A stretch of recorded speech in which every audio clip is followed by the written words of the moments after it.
tumultuous time. The years immediately preceding the making of the Constitution had been exceptionally tumultuous, a time of great hope, but also of abject disappointment. On the 15th of August 1947, India had been made free, but it had also been divided. Fresh in popular memory with the Quit India struggle of 1942, perhaps the most widespread popular movement against the British Raj, as well as the bid by Subhas Chandra Bose to win freedom through armed struggle with foreign aid. An even more recent upsurge had also evoked much popular sympathy. This was the rising of the ratings of the Royal Indian Navy in Bombay and other cities in the spring of 1946.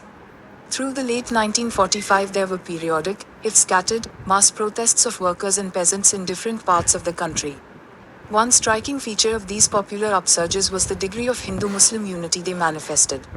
In contrast, the two leading Indian political parties, the Congress and the Muslim League, had repeatedly failed to arrive at a settlement that would bring about religious reconciliation and social harmony.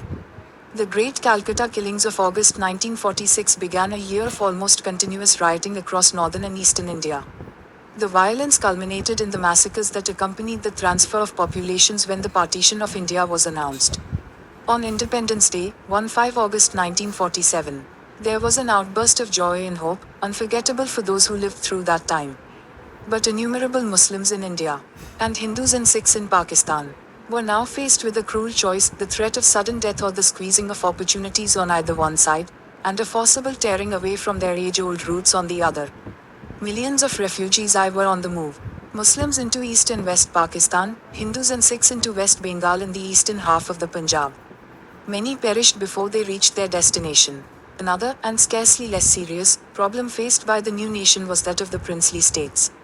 During the period of the Raj, approximately one-third of the area of the subcontinent was under the control of Nawabs and Maharajas who owed allegiance to the British Crown, but were otherwise left mostly free to rule, or misrule, their territory as they wished.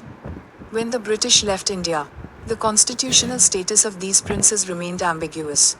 As one contemporary observer remarked, some Maharajas now began to luxuriate in wild dreams of independent power in an India of many parishan.